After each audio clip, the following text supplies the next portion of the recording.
Zero tolerance নীতি ঘোষণা করে শিক্ষক পুরসভা ও সমবায় দুর্নীতির মামলায় সিবিআইকে ছাড়পত্র দিল শুভেন্দু সরকার।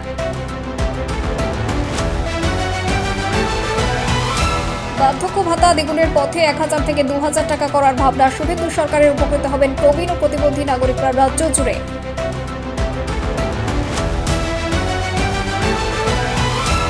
তপসিয়ার অগ্নিকাণ্ডের পর কলকাতার সব অবৈধ কারখানায় বিদ্যুৎ ও জলের সংযোগ বিচ্ছিন্ন করার কড়া নির্দেশ দিল শুভেন্দু সরকার।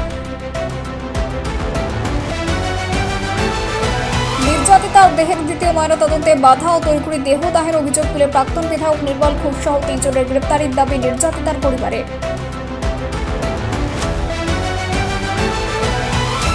নাসিক থেকে 10 লক্ষ টাকায় নিটের প্রশ্ন কিনে 15 লক্ষ টাকায় হরিয়ানায় বিক্রির অভিযোগে গ্রেপ্তার আয়ুর্বেদিক ছাত্র শুভম খোরনা।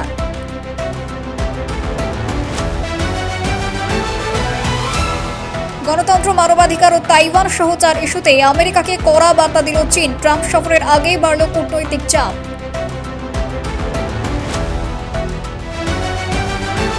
মোহনবাগানের প্রাক্তন সভাপতি টুটু বসুর মরদেহে শ্রদ্ধা জানালেন মুখ্যমন্ত্রী শুভেন্দু অধিকারী। সবুজ মেরুন তাঁবুতে আবেগঘন পরিবেশে শেষ বিদায় জানালেন সমর্থকেরা।